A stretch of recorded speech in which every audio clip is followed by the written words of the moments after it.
Hello everyone and welcome back to the Brightworks and a match of Beyond All Reason, a professional level match of Beyond All Reason that was recently played on Rosetta. I'm excited to see exactly what goes down on this very resource-rich map. We've got this 10.0 metal extractor, rainbow colored, just in time for Pride Month here as we get along into this game.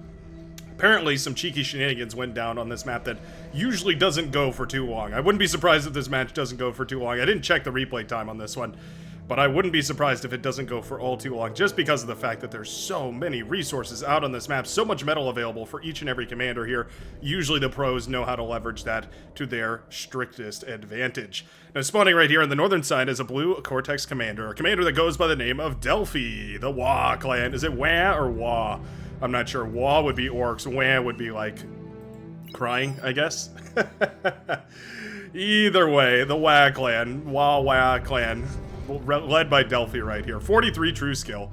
My goodness, the Canadian heroes. Actually, a lot of Canadian players. Apparently, this is part of the Canadian team that plays in one of the pro circuits, so that's really cool to see. Going out on the ladder and schooling some noobs. Excited to see what they've got in store for us today. On the other side of the map, we have the red team leader, Kayuma001. Now, thinking about that, if these guys have played with each other before, if the blue team has played with each other before, it does give them, in the strictest sense, an advantage because they sort of are comfortable with what each player goes for, kind of know the builds, they kind of know what to teamwork with. Wouldn't be surprised if that makes an appearance this game. Kayuma, though, going to be spawning in the backline right here, as opposed to the blue commander spawning in the front. Not the end of the world. Certainly a position that can afford to tech a little bit harder in the back right here for Kayuma. Not necessarily a hard tech spot, though. You do have access to a couple of metal extractors. The ones that are outside of the dedicated zones, though, are very, very low metal. Let's see, 1.0 for this one, 2.0, 2.0. Very, very thin metal, but you do also have this geothermal right here, which is a lot of free energy if you can manage to upfront the energy cost to get it up and running. Almost always we will see commanders rushing forward on this map, and indeed, the green commander and maroon commander, both respectively rushing forward to claim this metal extractor. 10 metal per second is just too much to pass up on this map. So certainly rushing in here to try and grab that metal extractor. I mean, 10 per second. Wow, that is really a tremendous economy on the back of already a metal extractor in the back here as well. Means that you get up to 14 metal per second. Usually you start with about 8 for reference. On a 8v8 game, most maps are balanced around having somewhere between 8 to 10 metal to start with. On this map, you start with quite a bit more than that. Yeah, means that we get off to the action quite quickly here. Grunts already headed across the fields here, engaging in a frontline battle. There we go, blasting apart their brethren in pink. And it will indeed be the cyan forces of Zydka that come out on top, at least in this particular engagement. Counterattack going across the map right here from Kayuma, looking to do a little bit of damage, trying to feel out into the darkness to see if maybe we can snipe a unit. We do have an exposed Resbot. Yep, Resbot steps, well, not step too far forward perhaps, but just unguarded by other units. Ooh, can we get it? We will manage to snipe that Resbot right there. That's a huge pick. Taking that Resbot down, of course, means no more metal will be gathered from the front lines, at least not for a time being. And then, of course, it means that also none of this wreckage is going to be reclaimed here. So I would say, despite little losses, right, grunts here and there are not going to be the end of the world, especially not in an 8 versus 8. But it does feel a little bit more comfortable to lose your units on the enemy side of the map if, particularly, you know that they're not going to have any really, really easy way of getting that metal back into their hands. Big old investment into exploiters up here. Okay, not bad, not bad. Exploiters, the Cortex armed metal extractor here. Has a little twin laser tower mounted on top of its head. It's also extremely durable, is really its main benefit. Very, very sturdy, just has a lot of HP, and oftentimes what that means is that it takes forever for aggressing units to kill it, buying your units more and more time to actually defend. That's really the name of the game with static defense, buying time. Ooh, a little bit of a pause right there, sorry about that. Buying time for your units to actually defend whatever the enemy is attacking with. Looks like the red team has lost a player. Always a little bit uncomfortable when that happens. Looks like Fiddler112 going to be taking over the player on the southern side here. Or were they in the back line? Either way, the yellow team now with, or the yellow commander rather, with 2 bases to micromanage. Always a little bit uncomfortable. Especially when you're split this far apart. Yeah, we're playing the middle of the map and the southern side of the map. Maybe handing those over to the brown commander wouldn't be the worst idea, but then again, the brown commander is always going to be your lowest OS member, so maybe handing those over and APM taxing your lowest member on the team, maybe not the best idea. Shuriken here helping clean a lot of this up, but the Ticks and the Grunts doing a fabulous job. That Blitz run by is shut down quite nicely, and we have deflected the aggression here wonderfully. All said and done, aggression across the map, fairly minimal. Started. Oh. Little pause again. I wonder if we're trying to get this player back into the game. Yeah. A little bit of lobby issues, but luckily we don't have to bear through all that. It just automatically cuts all that out of the replays, which is nice. Very good quality of life feature. It'd be pretty annoying for me to have to go in and trim all that up, so I'm always glad that we don't have to do that.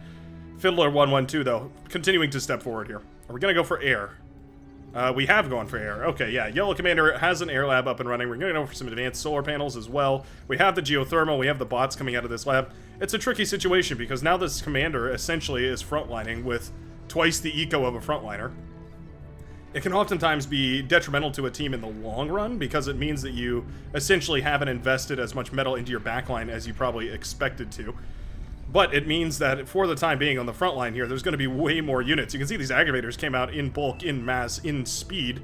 And Sergeant Highway now has to contend with a massive bot force. Moving forward with the commander. A little bit overexposed, I want to say. Yeah, Grunts and Aggravators looking for a little bit of a surround right here. Wouldn't mind Der Clown as well as Fiddler sending these units across to try and maybe pinch this commander out of position here. Yeah, Grunt's starting to move forward. Incisors and medium tanks pretty far backwards right now. Checking in on the backlines here to see if we're ready for T2. 6 minutes into the game, we're about ready to start thinking about it. Looks like Lycanthrope, the Lavender Commander, is thinking about it. Yeah, there we go. Gonna go ahead and upgrade to that T2 lab by sacrificing the commander right here. It's a very, very easy way to fund that T2 lab is to just sacrifice the commander. Once upon a time, the commander was actually worth 2,500 metal, if you could believe it. Made it very easy to make T2 transitions if you just sacrificed the commander. You would essentially have games where commanders would be sacrificed, like 6 of the commanders would be sacrificed, with like 1 or 2 on the front lines. It was a very, very weird time. I would definitely say this is a healthier state for Bar. Commanders costing quite a bit less, or sacrificing for quite a bit less. But it was certainly quite interesting. There were some much more expensive shenanigans you could go for. For instance, you can imagine T3 rushes were much easier, with almost double the metal available from commanders. Actually, exactly double the metal? Yeah, just about exactly double the metal. Heavy laser tower coming up in the middle of the map right here for Florida, man. Usually not a fan of static defense, but on this particular map, because you have access to such a powerful metal extractor, you can actually afford to be a little bit wasteful with that metal. And that is what these static defenses are, inevitably, is just waste, because they deny enemies into an area. But by denying enemies into an area, it means that your static defense isn't getting any value. It's a bit of a weird contradiction, but it does mean that if your heavy laser tower, for instance, isn't firing, then you're not getting any value. But I'll tell you what, this is looking fabulous right here. Yeah, blasting down those Rocketeers quite nicely, actually. 4 or 5 kills. There's 3. This will be 4. Not bad right there from the Marine Commander. Yeah, actually gets that heavy laser tower up in time. Just in time in order to keep this all well under control. Jean Hunter, the Orange Commander, doing a wonderful job as well of blowing up the Cyan Commander and using that metal to go ahead and fund a whole bunch of vehicles. Wouldn't be surprised to see a T2 transition actually off the back of that. Oh, we've just gone into mass solar panel. All right, well, the solar panel investment is immense. I mean, truly tremendous.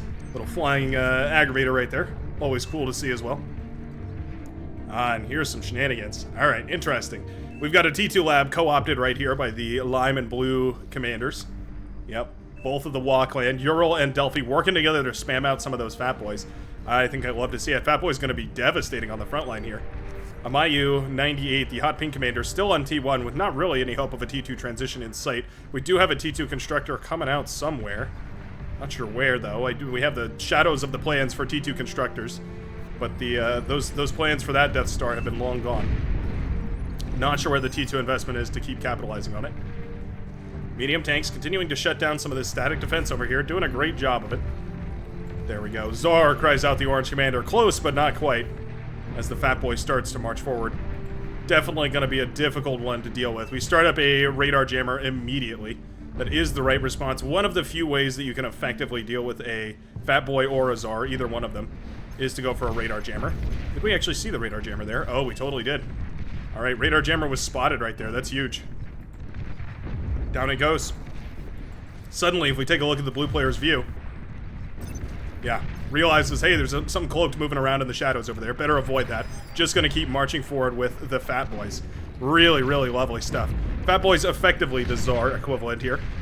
Not technically the same. They fill different roles and they operate slightly differently. Different costs, different building labs, for instance.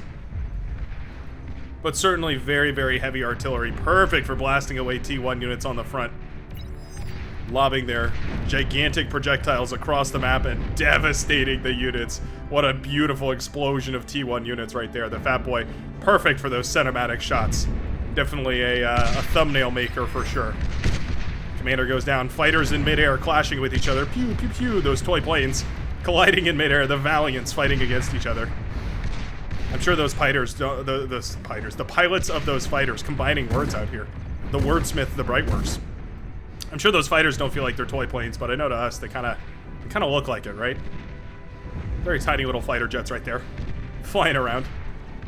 Oh, nice catch right here. Oh, that's a really nice catch right here. Sure can catch one of these Fatboy. There's still 2 more lobbing projectiles away, but at the very least, the commander does D-gun down the radar and radar jammer. I would say losing the radar and radar jammer is actually a bigger deal right here than losing the Fatboy. We can always send the other 2 Fatboys to reinforce the front, but losing those radars is actually a little bit expensive. Gonna have to send some more of those to the front, and they're quite slow and they're quite fragile. Meanwhile, we do have the commander to rebuild all this, but this is a huge, huge advantage. We're effectively nullifying the T1 that is currently being produced right here. Spamming out more T1 is never going to work at this point. You've caught yourself in a little bit of a tricky scenario because your only option is to hope that you can get a T2 lab up and running before those units collapse on your base. T1 just isn't going to cut it at this point. All hope is looking lost for the T1 era right here for Amayu. We need T2 on the field. We need it yesterday, and we just don't have it. Shuriken, like the Band-Aids they are, trying to shut down whatever of this that they can, but careful micro, pardon me, careful micro from Delphi right now means that a lot of these units will stay alive. Nice inclusion of some trashers here as well. Just a little bit of light anti-air to shoot down those Shurikens. Exactly the right amount of anti-air that you need to deal with those pesky paralytic drones. Nothing more and nothing less. That's what I'm talking about, though. Yeah, Fatboy's having a field day dismantling this T1. Before it can even really find any value, that T1 gets obliterated. All lines look fairly static right here, except for this northern one where there is a tremendous advantage. Geothermal in a whole lot of trouble. Down it goes. Pops the metal extractors as well. This hill is slowly but surely crumbling to the control of Delphi. What a beautiful, beautiful little play right here. We made a transition as well, so using that advantage from those T2, we now use the T1 labs to spam out grunts and some resbots and all the good stuff to reclaim a whole bunch of this off the front line. And then, of course, we're going to go into air production. Lovely play from Ural. Going to go into some of those fighters for sure, but I imagine we're going to get into some bombers. We're going to go into a Lich, actually. 2,200 metal for a Lich. Is it worth it when you could probably just go for 5 strategic bombers? Well, it's a complicated issue. The Lich, obviously, very strong. Very high alpha damage. Does all of its damage in a single burst and then goes on cooldown for about, 5 seconds or so. This is the danger zone. Fatboy's firing away on high. Doing a wonderful job of annihilating any base they can find. That AoE is brutal. Truly brutal.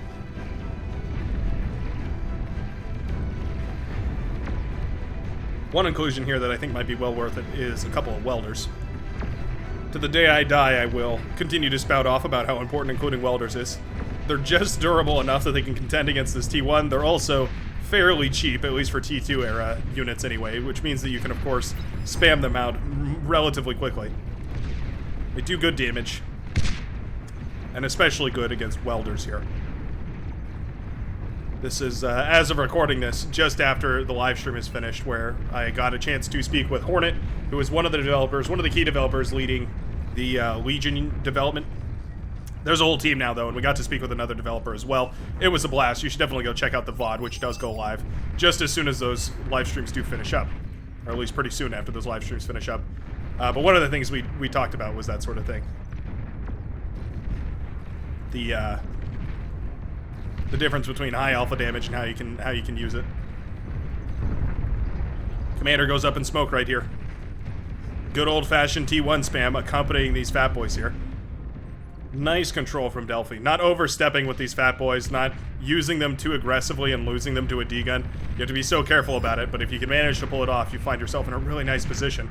Starlight does fall right here as well. This northern side is in a whole lot of trouble. And I'm not entirely sure that Fiends are what we want right here. I think you need a Sheldon Bow in order to counter those Fatboys.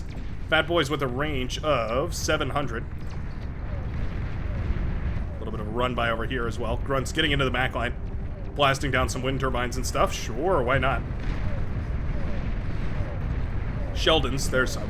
I knew we'd look around and find some with a range of 850. So yeah, you can see the Sheldon do outrange the Fatboy. Of course, you need radar and radar jammers to keep them really safe. But they do technically serve as an effective counter to the Fatboy spam. This is looking lovely, though. Despite all these units pushing forward, they are not achieving too much. Yeah, Rocketeer is kind of falling in mass right now. I don't think that was a worthwhile use of metal. Definitely an expensive use of metal. Southern side having their own graveyard of problems. Mauser firing away wherever they can, trying to find some more value. Tons and tons of units littering the battlefield. Bodies galore over here. My goodness. Now, Fiddler's been hard at work building a whole bunch of these bombers. Unfortunately, though, I think it's now or never. Yeah, those bombers need to find some value immediately. There's actually not a very impressive air wall right here. Yeah, you know what? Those bombers could probably go across the map.